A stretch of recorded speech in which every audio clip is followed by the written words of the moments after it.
Alright, today we'll be talking about Albert Camus' The Stranger. I thought the cover was really cool. This book was written in 1946. It won the Nobel Peace Prize, and it's only 123 pages long. This book was a really good book. It was it was a better book than it was enjoyable. It's so interesting. It's very thought-provoking. It's very well written, very clever. There's tons of stuff in here that I felt that I should write down. I never do because it just gets put in my notes to never be seen again. But just obviously written by a very, very smart guy. The way he puts you into the head of this main character that is, first of all, in 1946, but also different than 99% of people, is just seamless and incredible. It's so believable. You never question it for a second. The whole story feels real, although it's in such a different time. Yeah, what he was trying to do, he just did absolutely perfectly. So, that's my general feelings about the book. Now we will go into a little bit more of the character's personality. If you're the type of person who likes to go into a book completely blind, you should hop off now. I want my channel to have that option because I can't even watch BookTube anymore. Every time I think I find it, my guy, he spoils the book I'm gonna read next for me by saying something crazy like, "Oh, this book was so good, but it has a tragic ending." Oh, awesome. Now, I'll never do that to you guys, and we'll always have this general feelings section first. But, right, yeah, so if you don't mind hearing about the main character's personality a little bit, I'd like to talk about that because I feel like it's a bit important. There's a bit of a misconception about this book that it's the story of how a normal person can get sucked into murder, but that's not exactly true. He's not a normal person at all. But even the back says Camus explored what he termed the nakedness of a man faced with the absurd. So yeah, totally, you might think this is like the story of if these events happen to you, maybe you'd commit murder. But that's not the case at all. The main character is either a sociopath or a psychopath. I'm not totally sure the difference, but he's emotionless. He's as neutral as a person could be. He doesn't have anger, love, fear.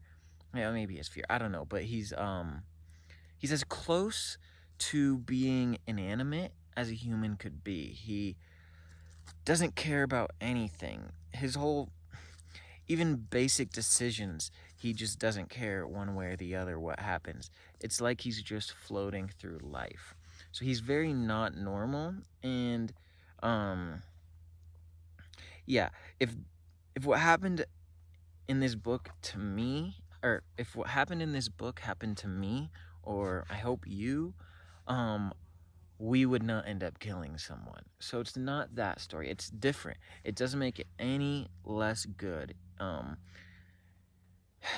It's just not what I was expecting. This is more of a dive into a sociopath's head. It was a really incredible dive into that, I felt. And this isn't an evil, genius, conniving sociopath that's like hungry for blood. He's like a careless sociopath. Even I kind of would borderline dumb, but I don't know what's the definition of dumb. If you don't care what happens to you, does that make you dumb? Like, if you don't care about anything around you, does that make you dumb? There's also a pretty odd contradictive statement in the book early on. It's not a spoiler, but he just says, "I'm sorry all the time." And it's just so weird because he's literally indifferent about everything, and very often he's completely selfish and acts as though he doesn't care about anything, but then he says "I'm sorry" all the time, like he cares about other people. That just didn't make sense to me. So if any of you have read the book and want to enlighten me, maybe I just am totally missing it. Maybe I am just not smart enough for this book. That's completely possible. But now we'll get into the grading. As far as my personal enjoyment of the book, I'd give it a 7.5. 6 is way too low, and 8's just a bit high. Whenever I think about it, I wouldn't reread it again, and I think if I give it an 8, then it's like really, really good to a special point where maybe I'd want to revisit it. As far as my engagement of the book goes, I'll give it an 8 out of 10 just because it's so interesting, so thought-provoking. However, it's not any higher because I enjoyed the book a lot while I was reading it, but when I wasn't reading it, I wasn't like dying to read it. I wasn't skipping any meals to read this book or anything.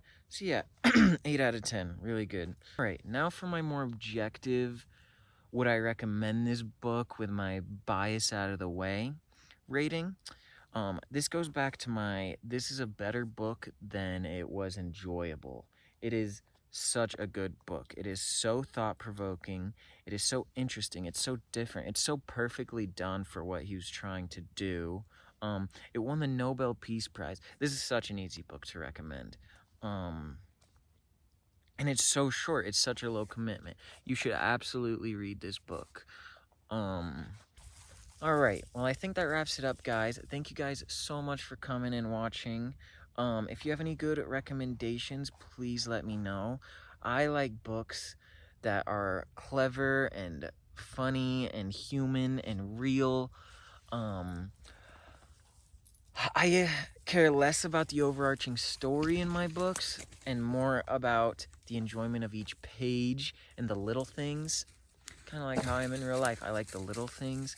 A lot of fantasy has disappointed me for this reason because it seems to be more about the overarching plot than the characters. So yeah, I love Lonesome Dove. That's my favorite book ever. So if you have any good recommendations, let me know. And thank you for coming.